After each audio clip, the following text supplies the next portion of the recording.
दोस्तों भारत में खूबसूरती तो अनलिमिटेड है। विभिन्न धर्म, विभिन्न कल्चर से हरा भरा हमारा देश हर कदम पर एक नई दास्तां कहता है। और आज हम आपको भारत के उस शहर के बारे में बताने जा रहे हैं जो प्राकृतिक सुंदरता का खजाना, हीराकुंड जैसे बड़े बांध का घर, हिंदू बाहुल्य इस शहर में शांति व्यवस्था गजब की है। साड़ियों के लिए मशहूर इस शहर का हैंडीक्राफ्ट देखकर किसी के भी होश उड़ सकते हैं। इतिहास और वर्तमान ने इस शहर को हीराखंड और हैंडलूम सिटी जैसे तमाम नाम दिए हैं, लेकिन शहर की पहचान हुई समलेश्वरी देवी के नाम पर। तमाम त्योहार, नृत्य और संगीतों की भूमि ये शहर ओडिशा का एक खास शहर है। जी हाँ दोस्तों, हम बात करें ओडिशा की आन बान और शान संबलपुर शहर की। चलिए चलते हैं सुहाने सफर पर। संबलपुरी साड़ियाँ, पर्यटन स्थल, गजब का स्वाद और लुभावनी खूबसूरती इस शहर की शान और जान बनी हुई है। संबलपुरी साड़ियों के लिए ये शहर दुनिया भर में पहचाना जाता है, जिनकी सुंदरता और बनावट देखकर तो महिलाएं अपना दिल ही हार बैठती हैं, जिसे हाथ से बुनते हैं। और ये ओडिशा के पारंपरिक पहनावे का हिस्सा है। वैसे तो होली, दिवाली, ईद, दशहरा जैसे तमाम उत्सव इस शहर की संस्कृति का हिस्सा है, लेकिन कुछ त्योहार ऐसे भी हैं जो सिर्फ संबलपुर में ही देखने को मिलते हैं और कहीं नहीं,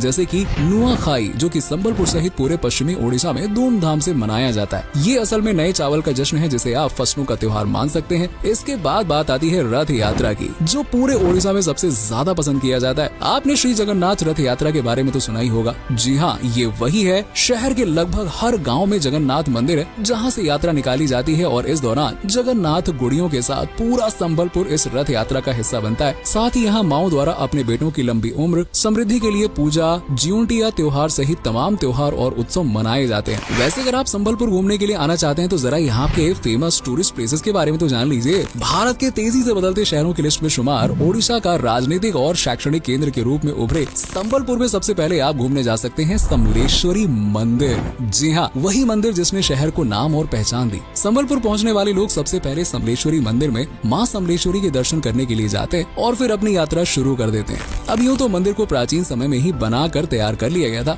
लेकिन तब यहाँ कोई दीवार या परिसर नहीं हुआ करता था। इसका निर्माण तो आज से सालों पहले किया गया है। इसमें नौखाई और नवरात्रि का त्योहार बड़े ही जोर शोर और धूमधाम से मनाया जाता है। संबलपुर की प्राचीन संस्कृति की झलक पेश करता ये मंदिर आज यहाँ का प्रमुख धार्मिक केंद्र है। इसके बाद आता है संबलपुर की जान और शान हीराकुंड बांध, जिसे दुनिया के सबसे फेमस डैम्स में से एक माना जाता है। ये दुनिया का सबसे लॉन्गेस्ट अर्थन डैम है।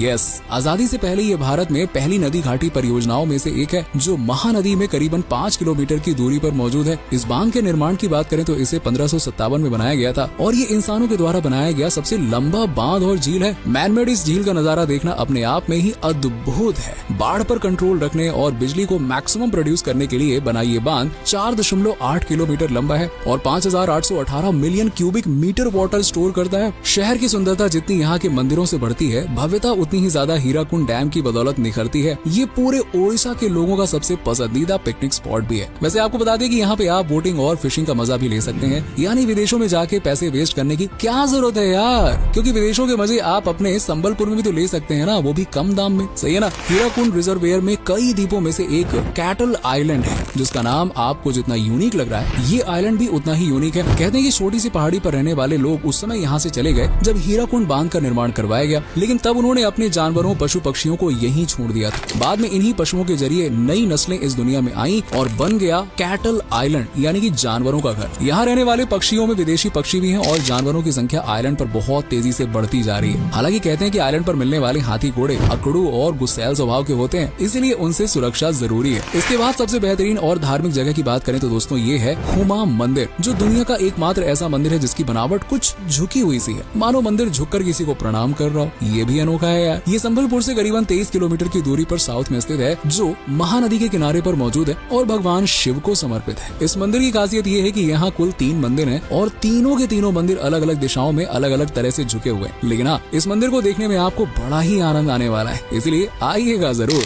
संबलपुर में शॉपिंग करने का मूड हो तो आप गोल्ड बाजार जा सकते हैं, जो कि यहाँ का मुख्य बाजार है, जहाँ संबलपुर साड़ियों से लेकर हैंडीक्राफ्ट तक, जूते चप्पलों से लेकर डेकोरेशन तक का हर सामान इस बाजार में मिल जाता है। गोल्ड बाजार के अलावा बुद्ध राजा मॉल, सिटी सेंटर मॉल और गणपति प्लाजा शॉपिंग मॉल जैसी तमाम जगहें हैं, जहाँ से आप शॉपिंग कर संबलपुर की यादों को समेटकर अपने साथ ले जा सकते हैं। दोस्तों, शहर छोटा हो या फिर बड़ा, कोई फर्क नहीं पड़ता यार, क्योंकि शहर में असली तड़का तो वहाँ का जायका लगाता है और ऐसा ही जायका संबलपुर में मौजूद है। इस शहर के खाने में ना एक अलग ही स्वाद देखने को मिलता है। यहाँ के खाने की बात ही निराली है। चटपटे से लेकर चाट तक, मीठे से लगभग हर स्वाद संबलपुर में मौजूद है। यहाँ के कुछ फेमस व्यंजनों की बात करें तो इनमें पाकला भात, आलू बैंगन झोल और तली हुई मछलियों की तो है बात ही निराली है। साथ ही मीठे में अगर आप गाजर का हलवा खा लें तो भाई ये तो सोने पे सुहागा वाली बात हो जाती है। अब यूँ तो संबलपुर में हीराकुंड, मानेश्वर और संबलपुर सिटी रेलवे स्टेशन जैसे तमाम स्टेशन हैं जो यात्रियों को अपनी मंजिल तक पहुंचाते हैं और संबलपुर का रास्ता दिखाते हैं। लेकिन शहर का मुख्य रेलवे स्टेशन है संबलपुर जंक्शन। ये उड़ीसा राज्य सहित पूरे भारत के सबसे बिजीएस्ट रेलवे स्टेशन में से एक है, जहाँ से होकर रोजाना हजारों की संख्या में लोग गुजरते हैं। भारत में लगभग सभी रेलवे स्टेशन से अच्छी तरह से कनेक्टेड ये रेलवे स्टेशन भारत के सबसे बड़े स्टेशन में भी शुमार है।